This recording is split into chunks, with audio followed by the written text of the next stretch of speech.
This example is going to walk you through how to justify your steps to solve an algebraic equation. Your first step is going to be to set up three columns here. One is for your equation, like the math you're doing, like you're used to doing. The middle one is for your explanation of a step that you're going to take.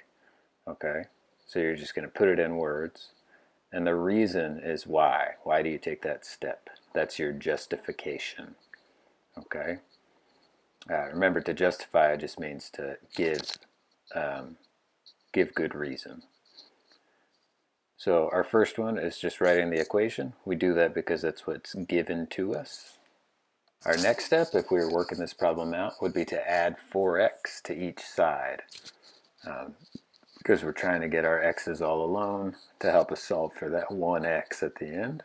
And the top is how we're used to seeing it, but for our purposes here, we're going to write it all in one line. So in red, I indicate what we've done to change the equation.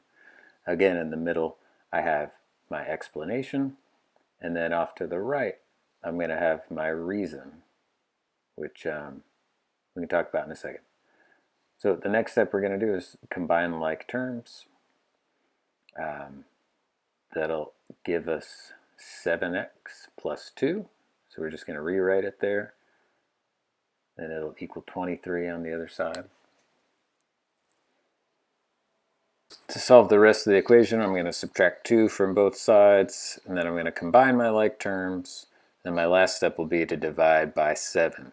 This is a pretty standard 2 or 3 step equation that you've solved a lot of, but the new stuff we're doing is to explain and justify those steps that we took. To do that, we're going to look at these algebraic properties of equality. These are in your textbook. They're also on Google Classroom under the properties note sheet. Okay. We have all these various things that we just did to the equation. Now we need to plug them in to explain each step. The first one we wrote after given is adding something to both sides. That's a pretty big clue that what we've done is use the addition property of equality. If you add something to each side, it's the same thing. Okay?